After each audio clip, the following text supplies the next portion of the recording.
Dawn, you mentioned it before, that the defense seems to be this team's calling card. Just how locked in were they tonight? I mean, they were pretty locked in. I thought that the first half was pretty special, to be quite honest. They executed, they locked in, they played the ball screens as well as you could have played them. It made it very difficult for them to feel comfortable and get shots in their comfort zone. In the back here to Joe. Coach, for Beal, just how much have you been working with her on just positioning, especially down low, and making sure she's coming off screens? Because effectively tonight on offense, she really was using her body to her advantage and the size down low to create opportunity. I mean, we wanted to zero in on her because we knew that Howard was going to guard her, and we wanted to make Howard play on both sides of the floor. I mean, Bree's good down there. I mean, she's good in the paint. And I hope that she gains more and more confidence just seeing that ball go in, because sometimes it doesn't go in as often as she would like and as often as we would like. But when they do go in, hopefully it snowballs into something great. To beat the number 13th ranked team by that much in the way you did, what kind of message does that send to the rest of the SEC on the opening night of the conference? I mean, I don't know. I mean, we're just going to take one game at a time. I mean, this revelation is kind of new to me, and I'm approaching it like, we're not a very good basketball team, meaning just making sure that we're paying attention to the details, because you never know when youth will show up. But we're going to ride it. We're going to keep teaching them. We're going to keep bringing things to their attention. I think Ty and Kiki and Lily are doing a great job at leading them. But, I mean, it is, we go as far as Ty and Kiki and Lily lead us. Anything else for Coach? Yeah, Howard scores 28, but it seemed like you really frustrated her, especially in the first half. What do you think of what Bree was able to do on her defensively in that first half?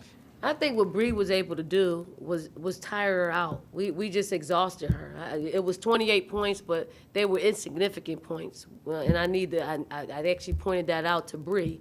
And I just asked her, what she thought after the game. And she just said, she let her loose too much. She let her, go back to her right hand. So she's thinking. She knows that we're going to see this team again in their place. So she's taking down some mental notes and what she needs to do to make that adjustment. But I think overall, having Bree on her, having Lily come out and play her off the bench, having Kiki on her a little bit, we just had a lot of different people on her. And I just thought it exhausted her to the point where she probably didn't want to shoot as many shots as she could have taken, and that benefits us. Just as a team overall, what kind of leads to that defensive aggression that you're talking about? Is it just a mindset? Is there something that you can coach about it?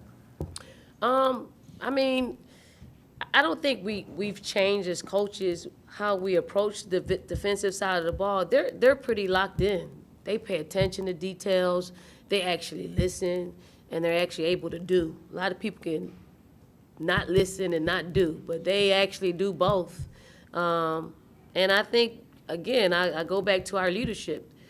Ty knows how we play defense. Ty knows how we played defense 4 years ago. Kiki knows it.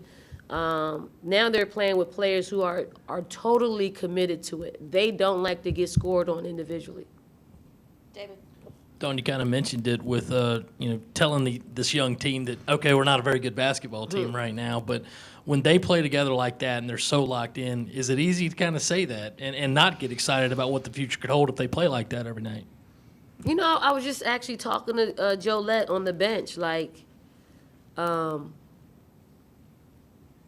said, I'm not going to drink the Kool-Aid, meaning I want to, I tell our team when they play well. I tell our team that, we could, when we're locked in, we could probably beat anybody in the country, but when we're not. So I coach from when we're not.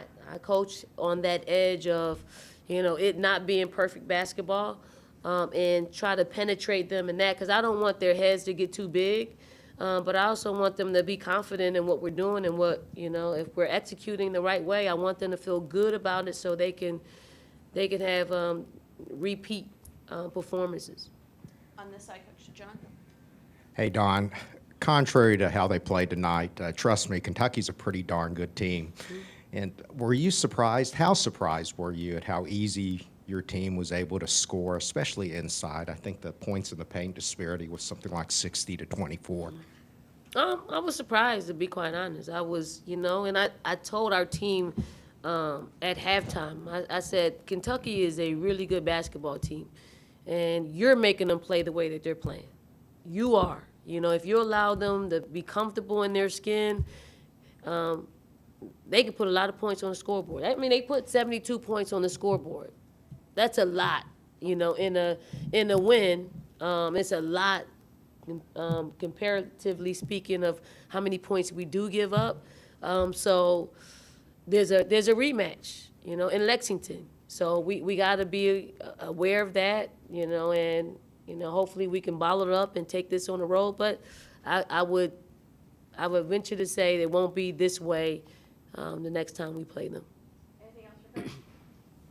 Thank you. Happy New Year, everybody.